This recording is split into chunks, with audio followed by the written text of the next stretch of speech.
Yoka Litea. Matondo ba deko balandi wana tozungi lisusu na plateau na biso na tina ya kokoba bongo na rubrique na biso ya Yoka Litea.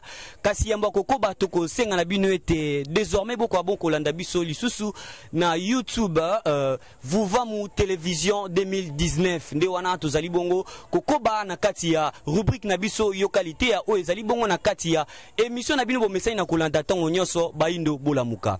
Ya solo neteni ya misato tokei bongo na kolanda matea ne sonya nzila ne sika wapi bazali bongo kopesa pole kolandela bongo prophétie pambate mingi ya bandeko bazali bongo koloba prophétie ya fumuki mbangu ekomi wapi prophétie ya fumuki mbangu esuki prophétie ya fumuki mbangu esimbite nde wana tokozonga bongo lisusu na mongo kongo na tina ya kolanda bongo ne sonya nzila elongo na bino bandeko balandi tozonga na mongo kongo Yoka Litea.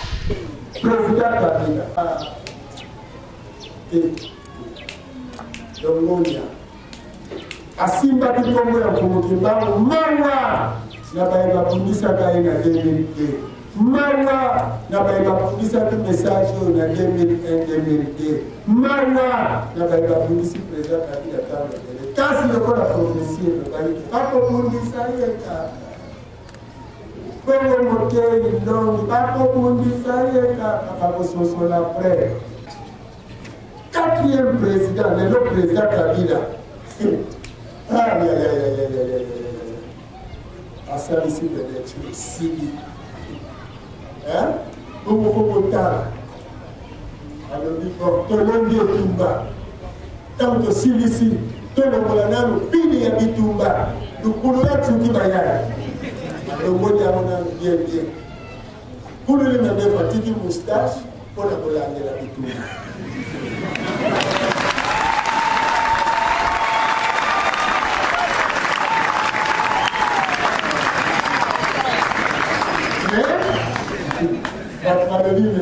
Le site, aussi va le monde de celui-ci, la vie aux besoins de l'année. Et ils sont dans le contrat, on dit, on doit battre la canane. Indépendance. Ils sont dans le côté, on a besoin de Mundagana. On a décidé la liberté, Nios, la réalité déléguée à l'Europe.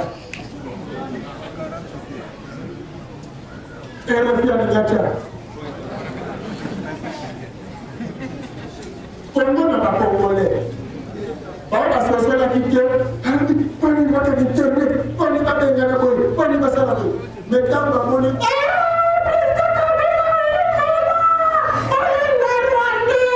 comme si tu vas le faire du boulot, comme si tu vas le faire, tu vas aller à la congolais, tu vas aller à l'histoire, tu vas aller quitter.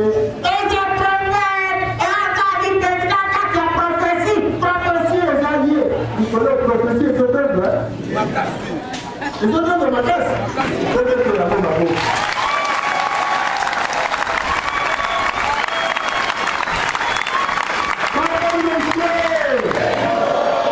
Si tu prophétie, quand tu as le livre, quand tu as le chapitre, quand tu as le verset. Et d'accord?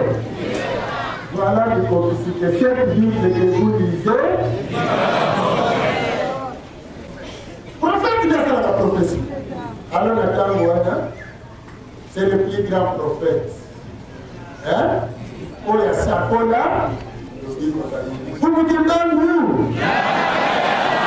La seconde, à côté de la mission Mabaï. La seconde, à la mission de place de la mission Mabaï. Madame, ok. Et l'autre, c'est sur la politique. Comme il y a des représentants de Bakalou, les Bakalou, la salle à la carte, est-ce que c'est voté? Est-ce que vous êtes sur le level là? Madame Pédia, je ne vois pas d'Ingeta. Pourtant, les politiques, il y a un il faut que nous la cité fière de Nazaboué, il faut noter la baïe de l'Indénius. L'homme que Zalabi, c'est la prophétie. Le Makalou, la zone de Sao, la carte, la vie, de sa baïe de prophétie, le président Kabila, la 4e président.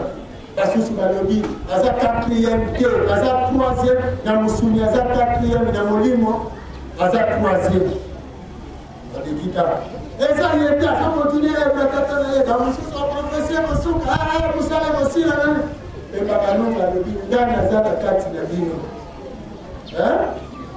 ngie na ye no kadibeno miza bantala mubeno mabanda makantu mavulusulwa Penoseya kwika mamosongo ya izina Wapana babo bakwikila Nazana bino boya totarela Omoni na bino nde mapota ya bana na bado Makobikila na baibasu na kubikila Bino motinga maki bolobi profesi ezali ya mpunguki Te profesi wane koleka Batu balobi te Bekosi mpungutumba balobi ngena yemu nazana Te patanunga balobi nazana Ngolo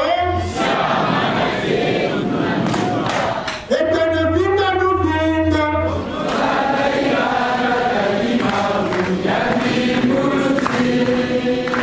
Kongo mukindama mwana na kate Kongo Mwenye musunya zemuna na kate ya banani Mwisito yako na Kongo ya nani Sifelo lelo Nani ya dono Pamonios Papeleki Ozalaki na Profesi eza Yane kuta suste Profesi eza ya Tepakanunga za pomona ya nakata banani Nakati na dino Yoka Litea.